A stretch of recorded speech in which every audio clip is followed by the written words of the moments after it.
불쌍히 여기시는 예수님이라는 제목으로 함께 은혜를 좀 나누겠습니다.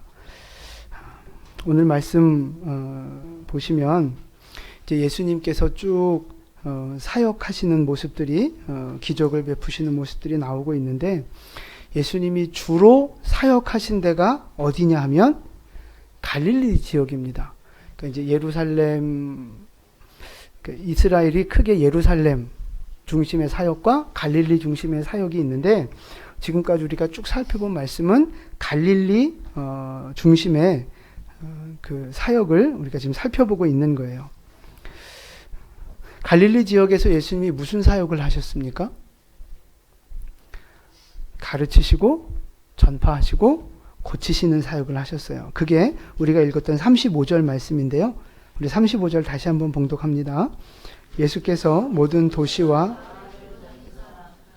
회당에서 가르치시며 천국 복음을 전파하시며 모든 병과 아멘. 가르치심의 사역, 복음을 전파하시는 사역, 그리고 고치시는 사역, 치료하시고 그러니까 섬기시는 사역을 주님이 하셨다는 거예요. 이걸 예수님의 3대 사역이라 말하는데, 교회가 이제 이어받아서 이제 이 사역을 하는 거예요. 전도하고 선교하고 또 말씀을 가르치고 구제하고 섬기는 일들을 교회가 하는 것입니다. 근데 갈릴리 지역에서 이렇게 사역하시는 예수님의 마음은 무엇일까요? 어떤 마음으로 이런 사역들을 하셨을까요? 36절 볼까요? 36절. 무리를 보시고 불쌍히 여기시니 이는 그들이 목자 없는 양과 같이 고생하며 기진함이라. 아멘. 예수님이 무리를 불쌍히 여기시는 마음을 가지고 사역을 하셨다는 겁니다. 예수님이 왜 무리들을 불쌍하게 여기셨어요? 그렇죠. 목자 없는 양처럼 고생하고 기진했기 때문에 그들을 향한 긍휼의 마음이 생긴 거예요. 여기서 고생한다는 말이 무슨 뜻이냐 하면 그냥 좀 힘들다, 먹고 살기 어렵다, 뭐 이 정도가 아니고요. 껍질을 벗긴다는 뜻이 있어요. 그러니까 동물의 가죽을 벗긴다는 그런 뜻이 있습니다. 옛날엔 사람 죽일 때 가죽을 벗겨서 죽이는 이제 그런 사형도 있었거든요. 여러분, 가죽을 벗겨서 이렇게 가죽이 벗겨지는 고통이 표현할 수 없는 고통 아니겠어요? 여러분, 손에 상처 나갖고 조금 이렇게 상처 이렇게 살갗 뜯어내는 것도 아프잖아요. 뭐 입술 뜯어내고 뭐 이런 거 뜯어내는 거 아프잖아요. 근데 몸에 그 가죽을 벗겨내는 것이 얼마나 큰 고통이겠습니까? 기진한다는 단어도 마찬가지예요. 내팽겨친다라는 뜻이 있습니다. 던져버린 거, 던져버려서 내팽겨치는 거, 그런 의미가 있어요. 그러니까 지금 이스라엘 백성들이 가죽이 벗겨지는 그런 고통, 내팽겨치고 버림받은 그런 어떤 고통과 아픔과 어떤 소외감 속에서 지금 살아가고 있다는 것입니다. 가난 때문에, 그 가난한 그 동네, 가난 때문에 가죽을 벗기는 것 같은 고통을 겪으며 살아가고 있는 거죠. 병들고 아파서 가죽을 벗기는 것 같은 그런 고통, 자식 때문에, 남편 때문에 견딜 수 없는 고통을 당하면서 지금 이 백성들이 살아가고 있는 거예요. 너무 고통스러워서 죽고 싶어도 죽고 싶은데 죽을 수도 없어서 그냥 죽지 못해 살아가는 그런 모습들이 있다는 것입니다. 육체적인 고통뿐만 아니에요. 영적으로도 마찬가지죠. 소망이 없고 희망이 없고 그래서 절망 속에, 어둠 속에 살아가고 있는 백성들, 그들이 지금 이 갈릴리 사람들이에요. 그래서 그들을 바라보니 예수님의 마음이 불쌍한 긍휼한 마음으로 가득 차신 거예요. 그래서 그들을 섬기시고 그들을 먼저 찾아가신 거죠. 근데 여기서 예수님이 불쌍히 여긴다 하는 말은요, 그냥 어떡하니 너무 안 됐다라고 그런 그 마음에 어떤 그 감동이 오는 거, 긍휼의 마음이 드는 거, 그것으로 끝나는 게 아니고요. 실제적인 행동까지 연결되는 단어입니다. 그러니까 배고픈 사람들을 보면, 없어서 못 먹는 사람들을 보면 아유, 어떡하나, 안 됐다, 이런 마음이 들면서 거기서 끝나는 게 아니고 뭐 하는 거예요? 그죠? 먹을 걸 주는 거예요. 돈을 주든 밥을 주든 먹을 걸 주는 거예요. 아파하고 병들어 있는, 힘들어하는 그런 사람들에게 그냥 안 됐다, 어떡하니 하고 끝나는 게 아니라 실제적으로 치료의 도움들을 제공해 주는 거죠. 절망 속에 사는 사람들에게 복음을 주고 희망을 주는 그 일들을 예수님이 지금 하고 계신다는 거예요. 그러니까 마음으로만 도와주고 싶다, 말로만 내가 너 도와줄게, 이게 아니고요. 실제적인 예수님의 어떤 행동이, 섬김이 같이 따라갔다는 거예요. 하나님은 이런 분입니다. 우리에게 말씀만 하시는 분이 아니에요. 그냥 저 높은 하늘에 계셔서 우리를 그냥 바라만 보고 계시는 그런 분이 아니라는 것입니다. 말씀과 함께 우리에게 실제적으로 필요한 도움과 은혜를 주시는 분이라는 거예요. 여러분, 하나님은 살아계신 분입니다. 우리가 믿는 믿음은요, 그냥 이론이 아니라는 거예요. 사상이 아니고 이론이 아니고 하나님은 지금도 살아서 역사하시는 분인 줄 믿으시기 바랍니다. 그러니까 하나님이 하신 말씀도 지금 살아서 역사하고 일하고 있는 거예요. 여러분, 그 하나님을 우리가 믿고 있는 거라고요. 그러니까 믿음은 살아 있어야 되는 거예요. 살아 있어야 되는 거. 믿음은 행동하는 것입니다. 그게 믿음인 거예요. 예수님이 우리를 향해 내가 너를 사랑한다, 이렇게 말씀만으로 끝내지 않으셨어요. 사랑한다 말씀하시고 어떻게 하셨어요? 하나님은 독생자를 내어주셨고 예수님은 스스로 십자가의 길을 선택해서 채찍과 고통과 수치의 길을 걸어 가셨다는 거죠. 그래서 우리를 살리신 거예요. 말로만 너 살려줄게, 말로만 너 축복 줄게, 이게 아니고 진짜 예수님의 그 육체를 쳐서 복종시켜서 십자가의 고난을 우리를 위해 대신 받으시고 희생을 감당하셨다는 거죠. 그게 바로 예수님의 행동하는 사랑, 수고하는 사랑이라는 것입니다.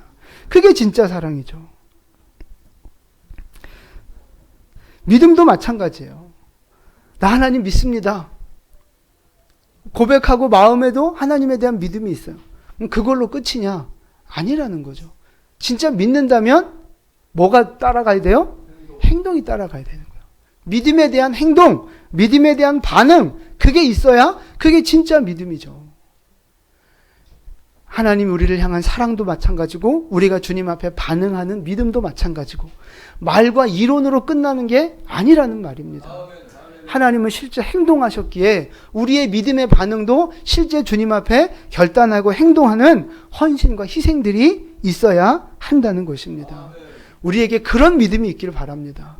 이론의 믿음, 관념의 믿음, 사상의 믿음, 생각 속에 상상 속의 믿음이 아니라 진짜 우리의 육신을 쳐서 복종시키며 주님의 말씀 앞에 그대로 지켜 나아가는 그런 살아있는 믿음으로 나의 삶을 헌신하고 희생하는 믿음으로 주님 앞에 그 살아있는 믿음으로 서는 여러분 되시기를 주님의 이름으로 축원을 드립니다. 그게 진짜 믿음인 거죠. 근데 어쨌든 하나님은 우리를 사랑하시는데 말로만이 아니라 실제 행동하시며 사랑하셨다고요. 그런데 그 하나님의 행동하시고 수고하시는 사랑이 2000년 전에 갈릴리 백성들에게서 멈춰지고 끊어진 게 아니라 지금도 동일하게 우리 안에 역사하고 계시는 줄 믿으시기를 바랍니다. 지금도 여러분을 사랑하시는 그 주님께서 여러분의 필요를 채우시고 여러분을 위해서 공급하시며 여러분의 걸음들을 인도해 가고 계심을 믿으시기를 바랍니다.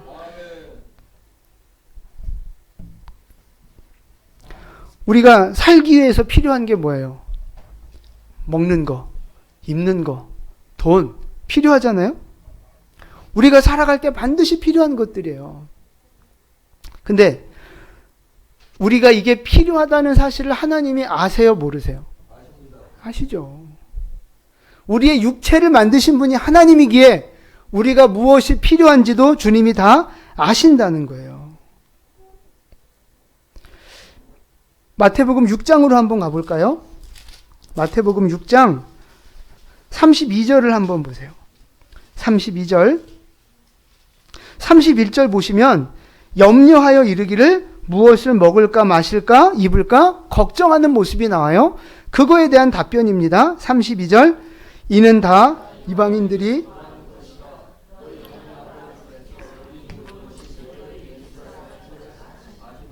아멘. 먹어야 되는 거, 입어야 되는 거, 물질이 필요한 거 주님이 다 아신다는 거예요. 하늘 아버지께서 이 모든 것이 너희에게 있어야 할 줄을 아시느니라. 하나님도 아신다는 거예요. 내가 돈이 필요한 거, 건강이 필요한 거, 좋은 환경이 필요한 거. 하나님도 아신다는 거예요. 몰라서 안 주시는 게 아니라는 거예요. 누구보다도 하나님이 더 잘 아신다는 거죠. 그러니까 너 이거 갖고 싶으면 뭐 해라? 이거 받고 싶으면 뭐 해라? 네, 33절 보세요. 같이 봉독합니다. 그런즉 너희는 먼저 그의 나라와 그의 의를 구하라. 그리하면 이 모든 것을 너희에게 더하시리라. 아멘. 하나님이 먼저 하나님의 나라를 위해, 먼저 의를 위해, 먼저 주님의 뜻에 네가 순종하고 복종하면 그러면 내가 이 모든 것, 네가 원하는 것, 네가 필요로 하는 것 내가 다 채워주겠다 말씀하고 계시는 거예요. 내가 주님의 뜻에 순종하며 살아갈 때 주님께서 우리의 모든 필요를 공급하시고 채워주신다는 것입니다. 그 무리를 보시고 긍휼히 여기시는 그 주님의 마음이 오늘 우리를 향해 그렇게 말씀하고 계시는 거예요. 우리는 하나님을 믿잖아요. 하나님을 믿는다고 하면서 먹는 거 걱정하고 입을 거 걱정하고 어떻게 살아가야 될지 걱정하는 모습들이 우리 안에 있어요. 근데 그 모습은 누구하고 똑같은 거라고요? 예, 32절 보시면 다 이방인들이 구하는 거라는 거예요. 이방인들의 모습이라는 거예요. 예수 없는 사람들은 어떻게 먹을까? 내 미래가 어떻게 될까? 걱정하고 염려하는 게 당연하다는 거죠. 근데 하나님의 백성들은 그러지 말라는 거예요. 이 공급하시고 인도하시는 하나님을 믿는데 왜 걱정하느냐는 거죠. 왜 염려하느냐 하는 거예요. 그럼 이방인하고 똑같은 모습이라는 거죠. 그러니까 우리는 하나님 그분에게 관심이 있기보다 하나님이 주시는 축복에, 물질에, 떡고물에 더 관심이 있을 때가 많다는 거죠. 그 신앙을 뭐라 그래요? 기복신앙이라는 거예요. 근데 그게 이방인들과 같은 우상을 섬기는 믿음이라는 거예요. 복 받아야죠. 그러나 중심이 하나님께 있느냐, 물질과 세상의 축복에 있느냐, 그건 아주 중요한 문제예요. 그럼 어떤 분들이 이렇게 따져요. 기도한다고 돈이 나옵니까? 떡이 나옵니까? 교회 나가면 하나님이 뭐 밥을 주십니까?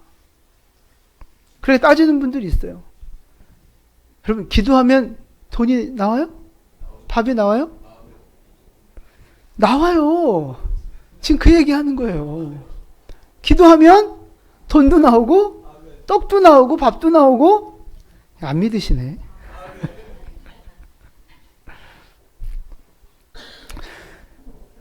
아니, 제가 얘기하는 게 아니고 예수님이 하신 말씀이잖아요. 먼저 그 나라와 그 의를 구하면 이 모든 것 다 내가 책임져 주겠다. 여러분 큐티 하고 계시죠? 27일 날 수요일인가요? 그날 그 간증해 보면 이런 얘기가 나와요. 어떤 뭐 읽으셔서 다 아시죠? 어떤 분이 갑자기 이제 좋은 직장 다니다가 그만두게 됐어요. 뭐 공황장애가 와서 한 1년 정도 약을 먹으며 치료를 받았는데, 그러면서 이제 걱정이 들어오는 거죠. 1년이나 쉬어가는데 직장 못 구하면 어떡하지? 좋은 회사 들어가고 싶은데 이러다가 나 백수되고 내 인생 망하면 어떡하지? 그런 염려와 걱정들이 들어오는 거예요. 그럴 수 있어요, 없어요? 그럴 수 있죠. 자연스러운 거죠. 근데 이분이 믿음이 별로 없었나 봐요. 근데 그렇게 이제 염려하며 불안해할 때 어머니가 새벽 기도 좀 가자. 그래서 그때부터 새벽 기도를 나가셨대요. 어디 나갔다고요? 새벽 기도 나갔대요. 새벽 기도.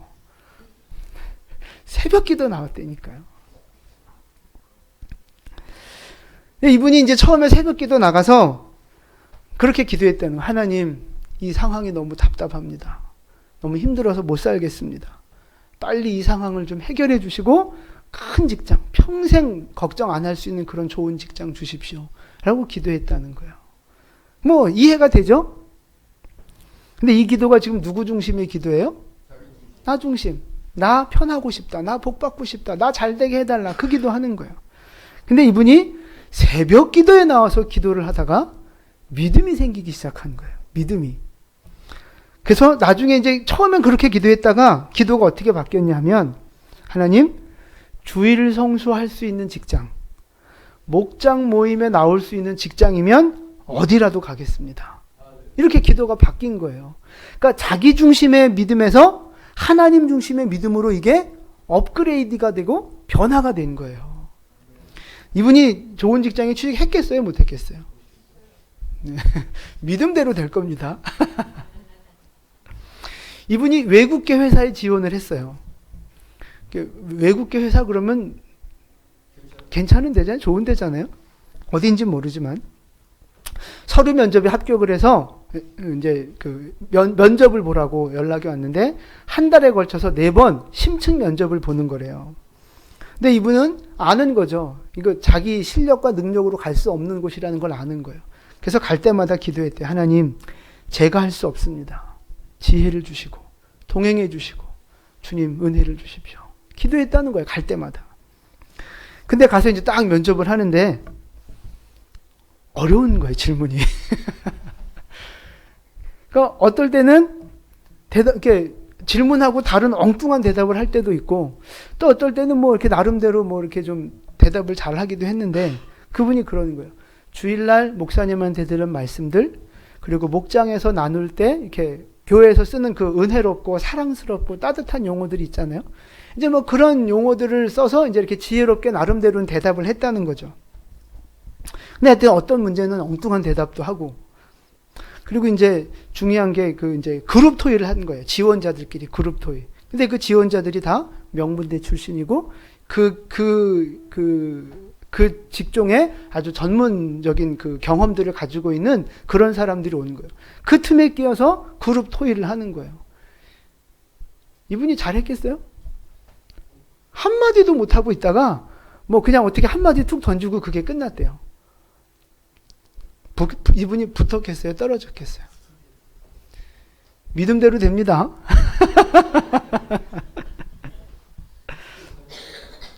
이분이 합격을 한 거예요. 네, 합격을 한 거예요. 그러니까 이분이 그 합격이라는 딱 소식을 듣고 첫 하나님 앞에 고백한 그 고백이 뭘까요? 뭐 감사합니다. 주님이 하셨습니다. 그럴 수 있죠.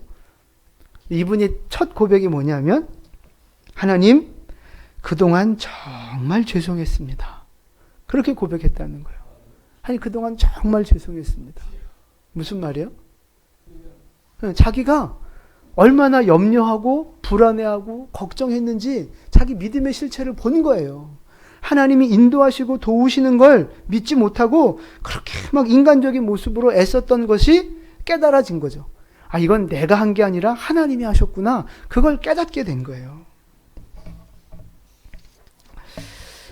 이분이 만약에 자기 힘과 자기 능력으로 그 좋은 회사에 취직하려고 했었다면 됐겠어요? 안 되는 거죠.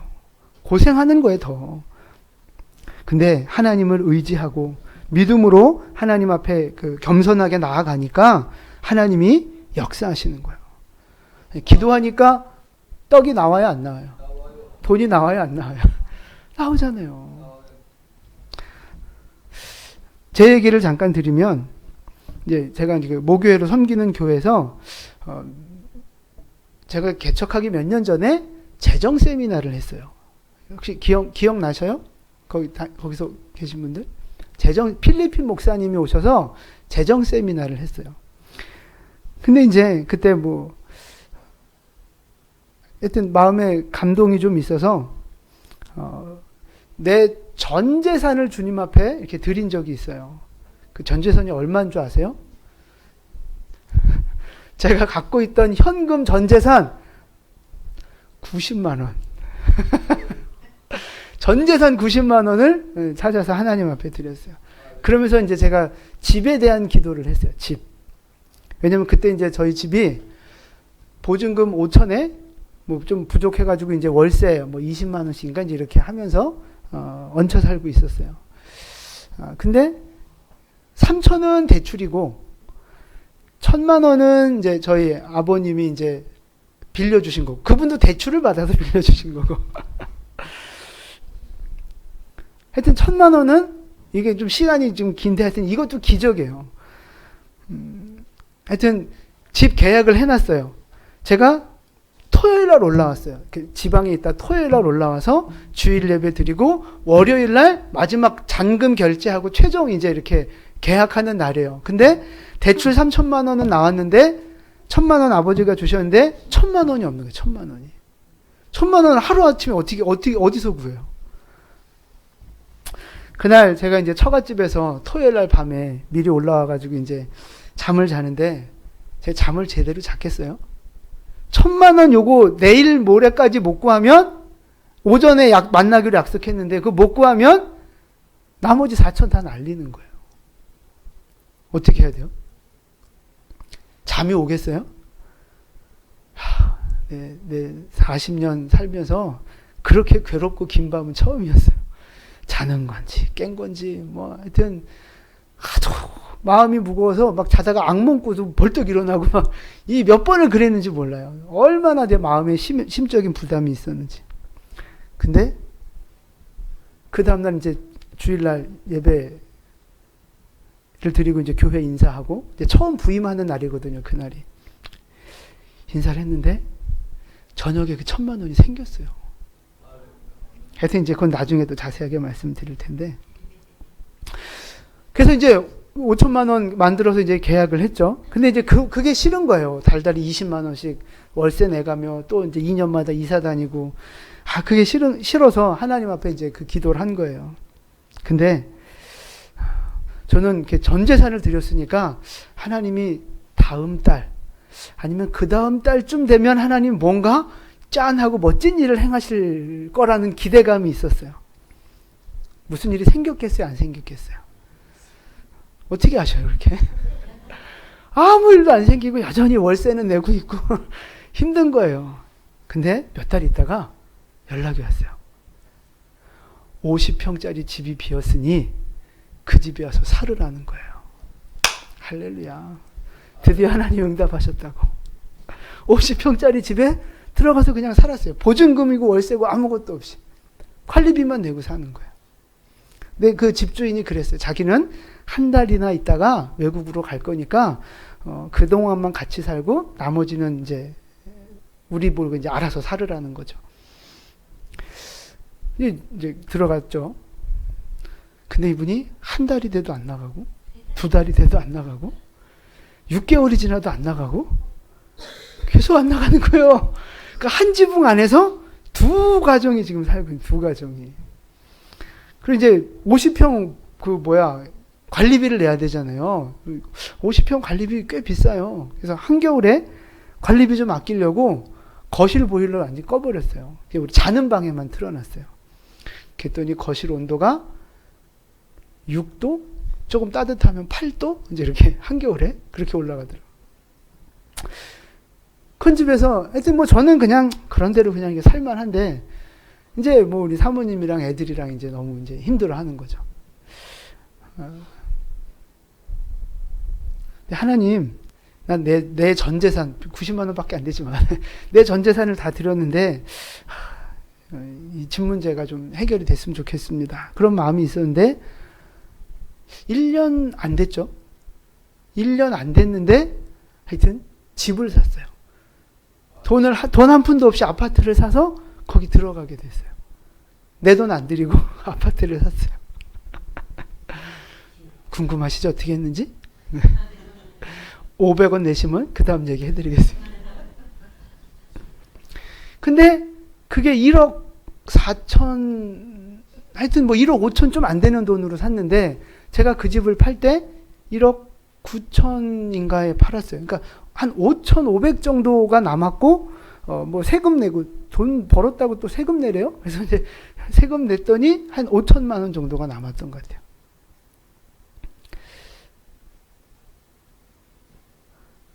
그 5천만 원으로 뭐 한 줄 아세요? 그 5천만 원이 우리 교회를 세우게 된 거예요. 영광교회에서 많이 도와주셨어요. 근데 딱 요금 이만큼 필요한데 요만큼 줄 테니까 이만큼은 네가 알아서 해결해라 그러시더라고요. 에? 저 돈이 하나도 없는데요. 아니 네가 빌리든지 대출을 받든지 알아서 하라는 거예요. 요만큼은 네가 알아서 하라는 거예요. 근데 그 돈이 집 한 돈으로 이 교회가 이렇게 세워지게 된 거예요. 이 건물 시가가 지금 3억 4천. 녹음될까봐. 90만 원이 5천만 원이 되고 그게 3억 4천이 된 거예요. 물론 이 건물이 제 건 아니에요. 교회 거고 하나님 거죠. 근데 어쨌든 하나님 앞에 드렸던 그 나의 전부가 나는 최선을 다한 거죠. 작지만. 근데 그걸 하나님이 이렇게 키워가시면서 하나님의 교회를 세우게 하셨다는 것입니다. 무슨 얘기를 드리고 싶은 거냐면 하나님은 지금도 살아서 역사하신다는 거예요. 물론 오늘 기도했다고 내일 기적이 일어나고 그렇지 않을 수 있어요. 저도 1년을 기다리면서 힘든 시간을 보냈죠. 근데 하나님 앞에서는 공짜가 없어요. 하나님이 먹고 입 싹 닦는 게 없다고요. 반드시 갚아주시고 반드시 응답하신다는 거예요. 하나님은 살아계신 분이라는 거예요. 제가 아까 황 권사님 간증 부탁한 것도 바로 그거예요. 지금 하나님이 뭐 기적을 베푸시냐? 베푸신다고요. 지금도 하나님이 살아 역사하신다고요. 그거를 보여드리고 싶었던 거예요. 어떤 분은 이제 저렇게 육체를 하나님이 고쳐주셨고, 어떤 분은 말씀을 통해서 영혼을, 믿음을 새롭게 고쳐주셨고, 어쨌든 우리의 영혼과 육체를 하나님이 새롭게 만들어 주고 계신다는 거죠. 우리에게 그런 기회들을 주신다는 거예요. 여러분, 하나님은 지금도 살아 역사하시는 분인 줄 믿으시기를 바랍니다. 오늘 당장, 내일 당장 기적이 없다 할지라도 믿음으로 주님 앞에 순종하며 거룩하게 믿음을 지키며 살아간다면 하나님의 때에 하나님의 방법으로 하나님이 이루실 줄을 믿으시기를 바랍니다. 여러분, 하나님은 정말 여러분을 사랑하십니다. 정말 하나님 여러분을 사랑하세요. 그래서 우리가 겪고 있는 고통이 있잖아요. 여러분이 지금 겪고 있는 말할 수 없는 아픔들이 있잖아요.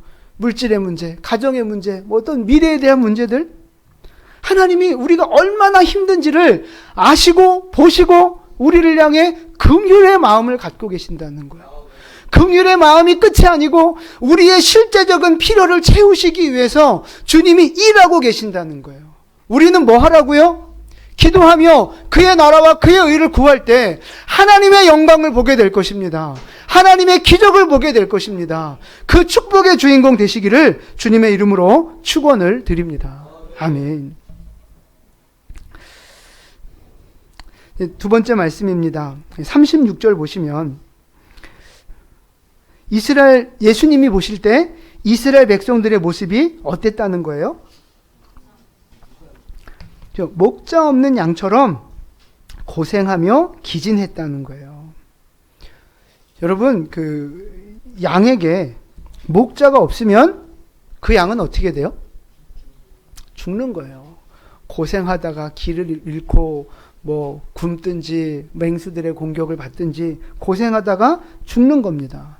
왜냐하면 양은 시력이 굉장히 약하거든요. 그리고 자기를 보호할 수 있는 능력이 없어요. 또 털 안 깎아주면 여러분 어떻게 되는지 아시죠? 그 양들. 목자가 없으면 양은 살 수가 없어요. 먹는 것도 자기가 해결해야 되고, 맹수들 공격으로부터 스스로 보호해야 되고, 더위와 추위를 자기 스스로 해결해야 되는 고통스러운 인생을 사는 거예요. 그게 양이에요.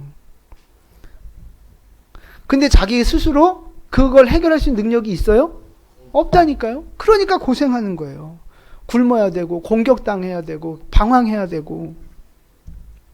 근데 반대로 목자가 있는 양은 해피해피한 거죠. 해피해피.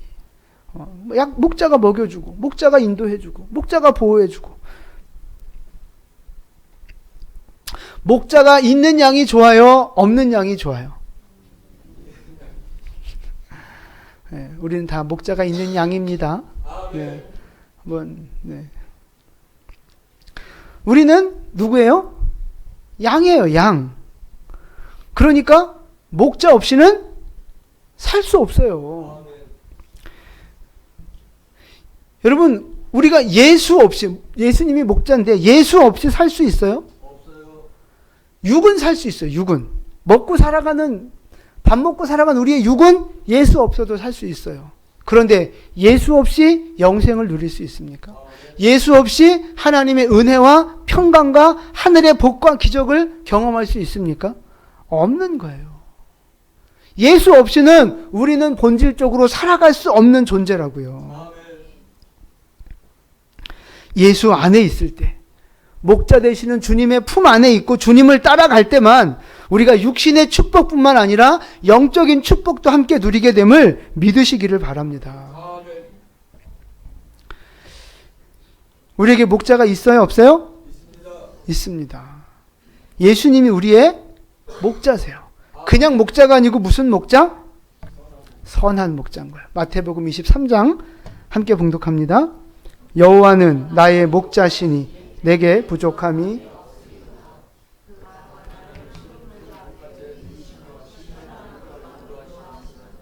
아멘. 하나님이 우리의 선한 목자라는 거예요. 선한 목자. 그래서 우리를 좋은 풀밭으로 쉴만한 물가로 우리를 이끌어 가신다는 거죠. 그러면 우리의 팔자가 어때야 돼요? 상팔자가 돼야죠. 상팔자. 근데 여러분 보세요. 예수도 믿고 예수가 나의 목자임도 인정하는데 지금 우리의 삶이 어떠냐 하는 거죠. 고생하며 기진하며 고난을 겪으며 살아가고 있지 않느냐 하는 것입니다. 목자가 있잖아요. 근데 왜 우리에게 고난이 있어요? 목자가 마치 없는 것처럼, 목자가 있는데도 없는 것처럼 우리는 고난 속에 마음의 근심과 두려움 속에 그렇게 살아가고 있다는 거예요. 왜 그래요? 뭐 많은 이유가 있겠지만 제가 볼 때 두 가지 경우가 있어요. 첫 번째는 뭐냐면 목자가 양을 사망의 음침한 골짜기로 인도해 갈 때, 시편 23편 4절에 나오는 거잖아요. 사망의 음침한 골짜기를 지나갈 수 있어요. 목자를 따라가는데, 믿음으로 살아가는데, 순종하며 살아가는데도 우리의 인생에 고난이 있다니까요. 왜? 목자가 그렇게 인도해 가시는 거예요. 광야로 이끌어 가시는 거예요. 뭐 거기에는 뜻이 있고 계획이 있겠죠. 어쨌든 믿음으로 살아가는데도 고난은 있어요. 두 번째, 목자의 인도를 따르지 않고 불순종해서 자기 마음대로 살다가 죄짓다가 당하는 고난이 있습니다. 자, 여러분의 고난은 어떤 고난입니까? 1번, 순종하다 받는 고난. 2번, 불순종하다 받는 고난. 여러분의 고난은 1번입니까? 2번입니까? 자, 한번 손을 들어서 한번 이렇게 한번 해볼까요? 뭐 1번, 2번이 섞여 있을 거예요. 근데 이제 그런 거죠. 여러분 보세요. 만약에 내가 받는 고난이 1번 고난이다. 그게 큰 거다. 순종하고 있는데 열심히 거룩하게 살려고 하는데도 고난이 있다. 그럼 우리는 어떻게 해야 돼요? 돌아서야 돼요? 그럼 절로 가실래요? 믿음으로 살고 순종하며 사는데도 여전히 고난이 있어요. 그럼 어떻게 해야 돼요? 예. 야고보서 5장에서 그 말씀을 하고 계세요. 야고보서 5장 11절인데요. 우리 함께 봉독합니다. 보라,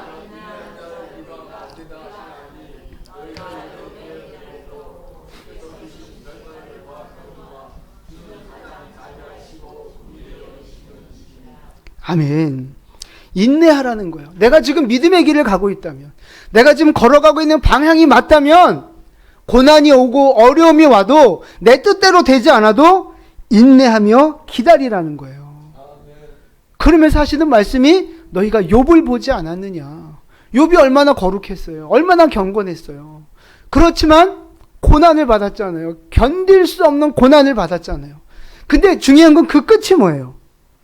2배의 축복. 하나님과의 관계가 회복이 되고 2배의 축복을 받았잖아요. 주께서 주신 결말을 보았거니와, 주님은 어떤 분이라고요? 가장 자비하신 분이라는 거예요. 가장 자비하신 분. 긍휼이 많으신 분. 하나님은 우리에게 좋은 것 주길 원하신다고요. 여러분, 그게 하나님의 원래 성품이고 계획이신 거예요. 하나님은 우리에게 좋은 것 주기 원하세요. 그러니까 믿음으로 살아가는데 좀 고난이 있다고 해도 끝까지 인내하며 순종하며 고난을 견뎌낸다면 그 끝이 어디예요? 푸른 풀밭, 쉴만한 물가로, 부족함이 없는 곳으로 하나님이 우리를 인도해 가심을 믿으시기를 바랍니다. 그러니까 여러분, 순종, 끝까지 순종하세요. 그게 사망의 음침한 골짜기를 통과하는 비결입니다. 중간에 힘들다고 돌아 나오면 어떻게 되는 거예요? 뭐 들어간 만큼 고생이고 또 그 길 어차피 또 가야 되는데 한 번은 넘어야 할 산이거든요. 우리 옆에 분에게 인사하겠습니다. 끝까지 순종하겠습니다.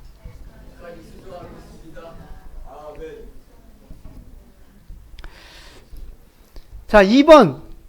불순종해서 받는 고난이라면 어떻게 해야 돼요? 그죠? 그때 돌아서는 거예요. 돌아서서 순종해야죠. 죄를 버리고 기도와 말씀으로 돌이키시고 예배를 회복하시고 다시 하나님 앞으로 돌아오셔야 되는 거예요. 29일 금요일 날 큐티 내용에 그런 내용이 있습니다. 제가 사진을 찍어서 올려 보내드렸는데, 고난이 와서 세상의 조롱을 경험할 때가 있다는 거죠. 믿음으로 살아가는데 고난이 올 수 있다는 거예요. 그때 보통 성도는 어떻게 해요? 보통 우리들은 내 신세 한탄을 하고 자기 연민에 빠져서 내 인생 이게 뭐야, 이제 막 이렇게 하나님 앞에 한탄하고 비관하고 그러잖아요. 근데 그렇게 하지 말라는 거예요. 어떻게 하라고요? 예배를 회복하고 구원에 대한 애통함을 가지라는 것입니다. 다시 예배를 회복하라는 거예요. 이 고난을 통해 내 영혼을 다시 한번 새롭게 구원하시고 또 누군가의 영혼을 구원하실 그 하나님의 역사를 바라보며 예배를 회복하라는 거예요. 그것이 하나님이 고난을 주신 진짜 이유입니다. 그렇게 기록을 해놨어요. 여러분, 고난당할 때 어떤 생각하십니까? 어떤 마음을 갖고 어떤 마음이 올라오십니까? 원망과 불평과 자기 연민. 그러지 말라는 거예요. 그런 마음이 들어올 수 있지만 거기에 묶이지 마시고 예배를 회복하며 일어서시라는 거예요. 말씀을 회복하시고 하나님 앞에 기도를 회복하시면서 믿음으로 그것을 돌파하시라는 이야기입니다. 그래야 하나님의 온전한 인도하심과 축복을 경험할 수 있게 된다는 것입니다. 어떤 분들 그래요? 저는 주일 예배에 안 빠지는데요. 저는 11조도 하고 봉사도 하는데요. 그런데 왜 이렇게 고난이 있죠? 여러분 안에도 그런 질문들이 있을 거예요. 나 열심히 하려고 하는데. 근데 하나님이 감동 주신 이야기가 하나 있어요. 흥부와 놀부 이야기 아시죠? 흥부와 놀부. 흥부가 어떻게 해서 그렇게 부자가 됐어요? 무슨 착한 일 했어요? 그죠? 뱀이 이렇게 제비 잡아먹으려니까 뱀이 이렇게 죽이고 떨어진 그 다리, 떨어진 제비에 부러진 다리를 이렇게 고쳐줘서 박씨를 갖다 주게 되는 거잖아요. 흥부의 마음의 중심은 뭐예요? 제비를 향한 사랑이고 긍휼의 마음이죠. 그 모습을 놀부가 봤어요. 그러니까 자기도 박씨를 받고 싶어요. 그러니까 어떻게 해요? 제비 다리를 지가 부러뜨리고 지가 고쳐주는 거예요. 근데 보세요. 옆 다른 제3자가 놀부의 모습을 볼 때는 착한 사람이에요. 제비 다리 고쳐주고 있잖아요. 놀부의 하는 행동만 보면, 그 장면을 딱 보면, 야, 놀부 착한 사람. 복받아도 마땅한 사람. 그런 거죠. 근데 우리가 알잖아요. 놀부의 마음은 뭐예요? 욕심인 거예요. 욕심. 자기 잘 되고 싶은 욕심. 그것 때문에 선행을 가장한 거죠. 근데 우리의 신앙생활도 그러지 않을까 하는 거죠. 놀부가 제비다리 고쳐주는 것처럼 우리가 겉모습을 볼 때는 괜찮은 거예요. 주일 예배도 잘 지키고 11조도 하고 뭐 봉사도 하고 그냥 제3자가 볼 때는 괜찮은 신앙인 거예요. 저 정도면. 근데 중요한 건 중심에 뭐가 있냐는 거죠. 중심에. 하나님 우리 겉모습을 보세요? 중심을 보세요? 중심. 사람은 속일 수 있어도 하나님을 속일 수 없는 거예요. 내 중심에 뭐가 있느냐는 거예요. 진짜 하나님을 사랑하는 마음. 하나님 주신 사명을 붙잡고 내 안에 하나님의 말씀이 있는지, 아니면 내가 더 잘 되고 싶어서, 내가 좀 더 편하고 싶어서, 내 욕심을 채우고 싶어서 내 중심에 뭐가 있느냐 하는 것입니다.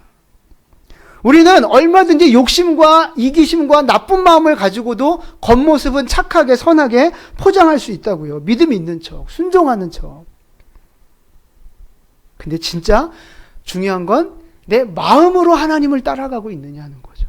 내 마음으로 순종하느냐 하는 거예요. 시편 말씀에도 즐겨 순종하는 자에게 하나님이 복을 주신다 그랬어요. 억지로 마지못해 그냥 남들 체면 때문에 뭐 습관 때문에 뭐 목사님 때문에 하는 거 말고 즐겨 순종하는 자가 하나님의 복을 받는다 말씀하셨어요. 여러분 중심에 뭐가 있습니까? 여러분 중심에 뭐가 있습니까? 하나님 말씀에 온전히 순종하는 여러분 되시기를 축복합니다. 중심이 바뀌어져야 한다고요. 중심이. 율법적인 종교적인 내가 뭔가 하는 거 이거 말고 내 중심이 바뀌어져야 진짜 하나님의 복을 받게 되는 것입니다. 여러분 그걸 아셔야 돼요. 하나님은 우리에게 말씀을 주시고 명령을 주시고 사명을 주시는데 누구 좋으라고 해주시는 그렇게 주시는 거예요? 말씀을 누굴 위해서 주세요? 사명을 누굴 위해 주세요? 그렇다니까요. 나 좋으라고, 나 복 받으라고 말씀 주시고, 사명 주시고, 부담 주시고 그러는 거예요. 그게 나한테 복이 되니까, 영광이 되니까. 이제 지금 지성이가 이제 6살이잖아요. 제가 음식을 좀 가려요. 고기라 그러면 앞뒤 안 가리고 먹는데, 지가 이제 처음 보는 음식 이런 거 있잖아요. 뭐 지가 이제 6년도 못 살았는데 얼마나 많은 음식을 지가 경험해 봤겠어요? 아직 모르는 게 더 많지. 그래서 이제 맛있는 거고 몸에 좋은 게 생겼어요. 그래서 이제 지성아 이거 너도 이거 한번 먹어봐 그러면 딱 보고 색깔이나 모양이 마음에 안 들면 일단 안 먹어요. 몸에 좋고 나쁘건 관심 없고 일단 먹을만 한 거 아닌가를 먼저 봐요. 근데 우리가 먹어보니까 맛있는 거고 몸에 좋은 거니까 먹어보라 한다고요. 어떨 때는 한 입 먹어보고 더 달라고 할 때도 있고 어떨 때는 한 입 먹어보고 나 안 먹어 이럴 때도 있단 말이죠. 근데 몸에 좋고 맛있는 거니까 이제 처음에 지성아 먹어봐. 그럼 일단 보기 싫으면 안 먹는다고요. 모양새가 보암직하지 않으면 얘는 안 먹어요. 근데 이제 우리 먹어보려고 이제 애를 쓰는 거죠. 이제 막 이리 와, 뭐 붙잡고 먹이려고도 해보고 이제 막 그러면 얘는 지성이는 엄마 아빠가 지를 괴롭히는 줄 알고 막 이제 이렇게 막 이러면서 도망 다닌다고요. 안 먹는다고. 지 좋으라고 먹이려고 하는데 지를 괴롭히는 줄 알고 도망 다니는 거예요. 여러분 우리하고 하나님하고의 관계도 똑같아요. 제가 보니까 하나님은 우리에게 복 주시고 싶으신 분이에요. 진짜 평강 주고 싶고 물질의 축복 주고 싶고 우리가 세상에서 높임을 받길 원하시고 하나님 앞에 쓰임받는 사명자가 되길 원하시고 그게 진짜 우리에게 복 주고 싶은 하나님의 마음이라니까요. 그래서 우리에게 뭘 주세요? 소위 말하는 부담을 주시는 거예요. 말씀을 주시고 율법을 주시고 사명을 주시고 이런 건 이렇게 하십시오. 이건 하지 마십시오. 우리에게 그런 법을 주신단 말이에요. 근데 우리는 하나님의 그 마음은 모르고 왜 하나님이 자꾸 나를 힘들게 하냐는 거죠. 왜 자꾸 하나님 나를 부담스럽게 하고 왜 교회가 목사님이 자꾸 자기를 이렇게 힘들게 하냐는 거예요. 여러분 그게 아니라고요. 지성이 같은 신앙이 지성이 같은 신앙. 아주 어리고 유치하고 물론 그런 마음이 드는 건 이해가 됩니다. 그럴 수 있어요. 사람이니까. 근데 진짜 믿음은요. 그거를 한번 뛰어넘어야 그게 내 믿음이 되는 거예요. 그러니까 하나님이 나에게 좋은 것 주기를 원하신다고 하는 이 명제를 잃어버리시면 안 돼. 이 전제. 이걸 대명제로 놓고 이걸 우리의 방향과 목표로 삼아 놓고 달려가면 넘어지지 않을 수 있고 흔들리지 않을 수 있고 어려움이 와도 그걸 극복해낼 수 있게 되는 줄 믿으시기를 바랍니다. 여러분 믿음이 언제 자라요? 그죠? 복 주고 형통하고 일이 잘 풀리고 이럴 때 믿음 자라는 게 절대 아니에요. 내 뜻대로 안 되고 고난 오고 뭐 부담이 오고 그걸 이겨내면서 진짜 믿음이 자라는 것입니다. 과일이 익는 것도 마찬가지예요. 비도 맞아야 되고 태풍도 불어야 되고 서리도 맞아봐야 되고 이러면서 진짜 맛있는 곡식이 연그러지는 거잖아요. 우리 믿음도 마찬가지라고요. 진짜 우리의 믿음의 성장은 고난을 맞닥뜨리며 이겨낼 때 진짜 믿음이 성장하는 거예요. 저는 우리 모두의 믿음이 그런 믿음이 됐으면 좋겠어요. 고난 앞에 돌아서고 고난 앞에 좌절하는 믿음이 아니라 어떤 고난이 와도 하나님이 나에게 선한 것 주길 원하시는구나. 그 믿음을 가지고 돌파해내는 거예요. 도전하는 거예요. 거룩을 선택하고 순종을 선택하는 거죠. 여러분 안에 그 믿음의 은혜가 있기를 축복합니다. 하나님은 우리의 선한 목자이십니다. 좋은 것 주시려고 우리를 인도하고 계시고 좋은 것 주시려고 우리에게 말씀을 주고 계시고 우리에게 좋은 것 주시려고 사명을 주시는 것입니다. 여러분 그 말씀에 순종하셔서 예수님이 계획하신 그 모든 축복들을 우리에게 주고자 하시는 축복을 우리가 온전히 받아 누리는 내가 받고 싶은 복을 받는 것이 아니라 하나님이 주고자 하시는 복을 온전히 받아 누리는 우리 모두가 되시기를 주님의 이름으로 축원을 드립니다. 아멘. 기도하겠습니다.